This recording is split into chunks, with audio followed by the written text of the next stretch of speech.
Hello friends, welcome you all in our YouTube channel Kiran बोलते biology academy. बहुत सारे बच्चों ने कमेंट में एक कमेंट किया था, दैट वाज कॉमन कि सर नीट एग्जाम के बारे में थोड़ा सा बताइए। तो in today's lecture we are going to discuss on the NEET exam. तो नीट क्या है? तो NEET exam is conducted by NTA, that is a National Testing Agency।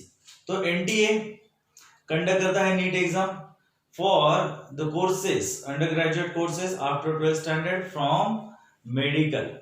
तो मेडिकल साइंस में से जो कोई कोर्सेस है, फॉर एग्जांपल MBBS है, BDS है, BAMS, BUMS और BHMS। तो जितने भी मेडिकल फील्ड के कोर्सेस हैं, that are their admissions are totally based on NEET exam. तो नीट का फुल फॉर्म क्या है? बहुत सारे बच्चों को नीट का फुल फॉर्म ही नहीं पता रहता है, then also they are filling the form after 12th standard. तो नीट का फुल फॉर्म है national eligibility cum entrance test. This exam is for the admission of undergraduate courses like MBBS, BDS, BMS and BUMS। तो the website on which you will get detailed information about the syllabus, weightage, chapter wise weightage, as well as different tools, as well as the mock test of NEET based on three main subjects, that is physics, chemistry and biology, on this website, that is ntaneet.nic.in, नहीं तो nta.ac.in। इन दोनों में से कोई तो एक website पे अगर आप सर्च करोगे तो you will get the detailed syllabus as well as different tools those are useful in preparation of this exam. तो in this today's lecture we are going to take a quick review of this exam. तो ज्यादा detail में जाने वाले नहीं है। तो in this exam is online type of offline type of exam. In 2020 NTA is going to conduct this exam in offline mode। तो total 3 subjects are there and the time limit for this exam is 3 hours and all type of questions are MCQ type only। तो total 180 questions are going to come in this exam and these 180 questions are divided into 3 parts। The first paper is of biology। This is the main subject for this exam। तो total 90 questions are going to come from biology।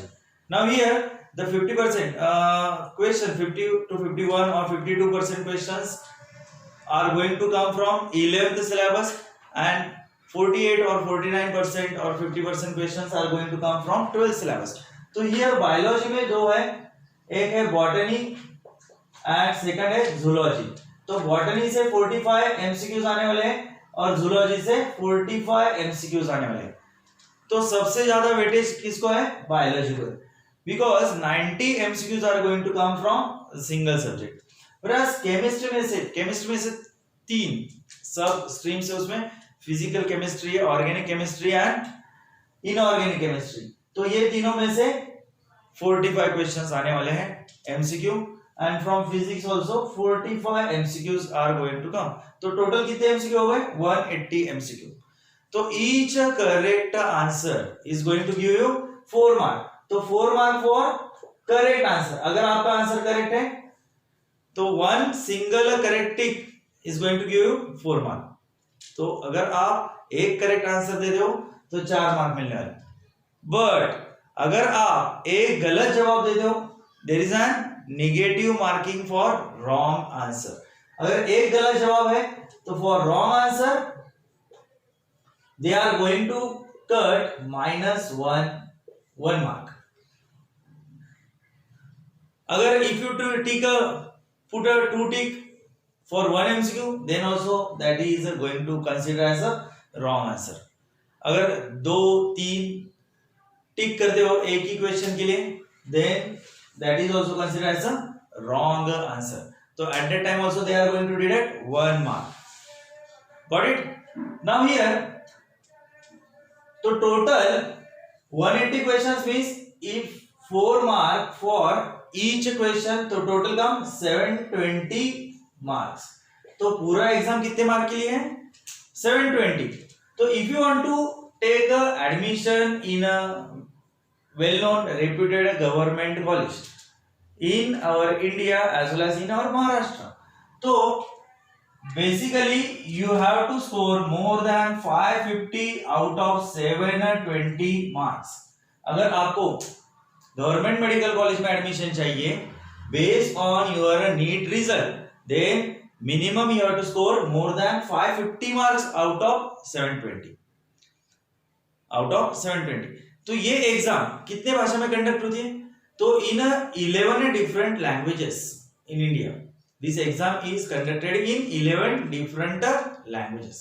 तो आपके हिसाब से at the time of filling form, at that time you have to select that language.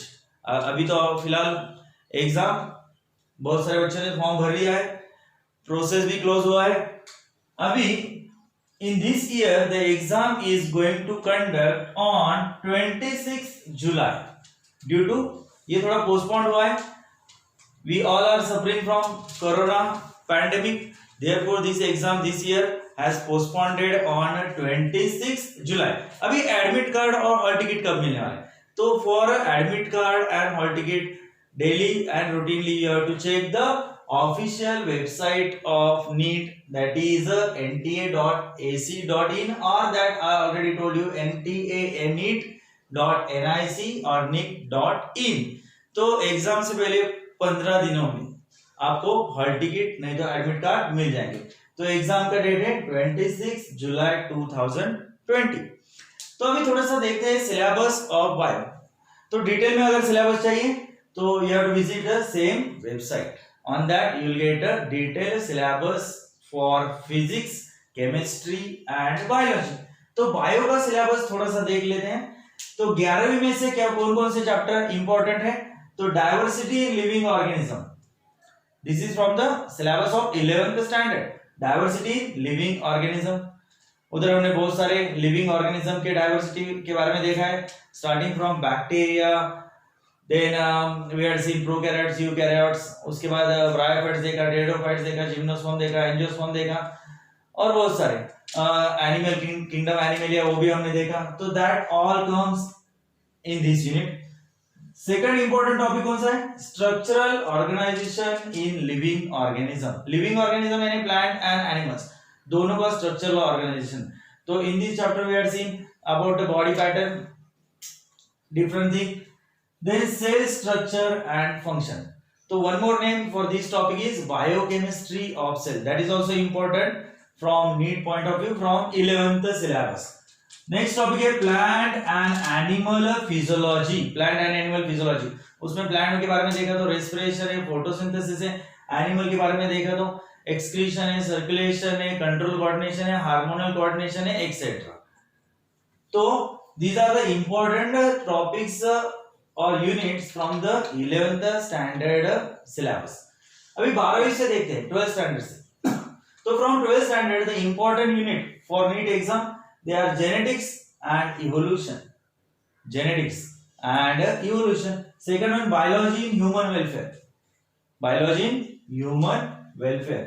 Third one is biotechnology application and processes. इसमें हमने देखा था DNA, उसका replication, transcription, translation, genetic code, recombinant DNA technology, PCR वगैरह वगैरह. तो that all these topics comes under biotechnology application and processes. And the final important from 12th standard that is ecology and environment. तो इसमें हमने food web देखा था. तो ecology and environment, तो these are the important units from 11th and 12th syllabus for NEET. अभी थोड़ा सा बुक के बारे में देखते हैं. Now we are having a only limited time. तो अभी टाइम बहुत कम रह गया है. तो 26 July we are having this exam. Means near about 1.5 month is there in our hand.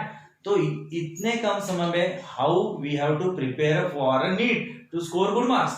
तो for that I am suggesting you some important books. तो सबसे पहले ये जो नाम नीचे लिखा है that is the important one. MTG publication for NEET, MTG biology objective तो उसका प्राइस कितना है 679 रुपीज। ऑनलाइन भी आपको मिल सकता है, फ्लिपकार्ट में मिल सकता है, अमेजोन पे मिल सकता है, नहीं तो शॉप क्लोज पर भी मिल सकता है, नहीं तो आप बाजार में भी कोई तो भी अच्छे शॉप में आपको ये सारे बुक मिल जाएंगे। तो इंपॉर्टेंट क्या है एमटीजी। उसके बाद क्या है 40 दिनों में पूरा बायो प्रिपेयर करो फॉर योर नीट एग्जाम। ये बुक है 40 days bio for NEET exam by author है एस चक्रवर्ती। उसका प्राइस है 310 रुपीज। तो ये दो बुक्स मैं सजेस्ट कर रहा हूं अभी तो फिलहाल इतने कम समय में। If you are using this two books along with your state board, अगर आप स्टेट बोर्ड के स्टूडेंट हो तो स्टेट बोर्ड, अगर आप एनसीईआरटी के हो तो एनसीईआरटी का टेक्स्ट बुक 11th और 12th का फिजिक्स, केमिस्ट्री एंड बायोलॉजी। तो ये दो टेक्स्ट बुक हर एक सब्जेक्ट के you have to prepare, you have to read along with this two books. उसके बाद है आर्यन पब्लिकेशन का objective biology and the next one Pradeep publication. तो ये 2 वॉल्यूम में मिल रहा है, प्रदीप पब्लिकेशन का ऑब्जेक्टिव बायोलॉजी 2 वॉल्यूम में मिल रहा है। दोनों वॉल्यूम का प्राइस है 953 rupees. And the next one that is Trueman's objective biology, ये अवेलेबल है 399 रुपीज में। अभी ये अगर ऑनलाइन ऑर्डर करते हो तो based on your location you will gate these books through online shopping within 2 or 3 days. Till that you have to continuously refer your regular CBSE or NCERT textbooks. अभी थोड़ा सा रिव्यू लेते हैं last previous year exam के बारे में। तो NEET 2019 में जो कंडक्ट हुआ था, तो इन 2019 तो from all over the country near about 14,10,755 students were appear for this exam. तो 14,10,755 स्टूडेंट ने अपियर किया था, उसमें से सिर्फ 7,97,97,042 स्टूडेंट्स दे वर क्वालिफाइड। तो बाकी के क्या हुआ डिस्क्वालीफाई हो गए। तो क्वालिफिकेशन का रेट कितना है बहुत ज्यादा है। तो it is near about 8 lakh students they qualified NEET exam and उनमें से last year topper who scored 701 mark out of 720, तो 720 में से उसको कितने मिले थे 701 मार्क। तो उनका नाम क्या था Nalin Khandelwal. Nalin Khandelwal was the last year NEET topper who scored 701 mark out of 720। अभी बहुत सारे बच्चे पूछते हैं कि बाबा सर टाइम कम है तो it is too much difficult to score good marks. तो this is my kind request to you that you only focus on content. If you are referring this MTG publication, ये जो MTG publication है this is the good book. Unit wise हर एक unit के पहले on 2 to 3 pages they had given important notes in a point wise manner. तो आपको क्या करना है वो जो नोट्स दिया है हर एक यूनिट के पहले in MTG publication that you have to read thoroughly and afterwards at the end of each and every unit they have divided all the MCQs in 3 levels, level 1, level 2 and level 3। उसके पीछे on the last pages they had given the answer along with explanation। if you are finding difficulty with any MCQ you go on the hint and answer section where you will get a hint for hard MCQs। अगर then also if you are finding difficulties then I am here to solve your doubts and queries। तो simply put your doubts and queries in comment box। तो basically क्या करना है सिर्फ reading करना है। Reading के ऊपर तुमको ध्यान देना है। Don't concentrate, don't keep your aim on solving more and more number of MCQ। Number से ज्यादा क्या चाहिए हमको क्वालिटी, क्वांटिटी से ज्यादा क्या चाहिए क्वालिटी चाहिए। Don't go behind quantity of MCQ that you are reading or solving per day। तो सॉल्व करने से अच्छा क्या है समझ के सॉल्व करो। कितने समझ के मैंने सॉल्व किए आज that is important more than कितने मैंने सॉल्व किए। तो क्वांटिटी के ऊपर ध्यान नहीं देना है, किसके ऊपर ध्यान देना है क्वालिटी के ऊपर ध्यान देना है। If you are having any difficulty और queries other than taught portion then simply put your queries in comment box। Thank you very much।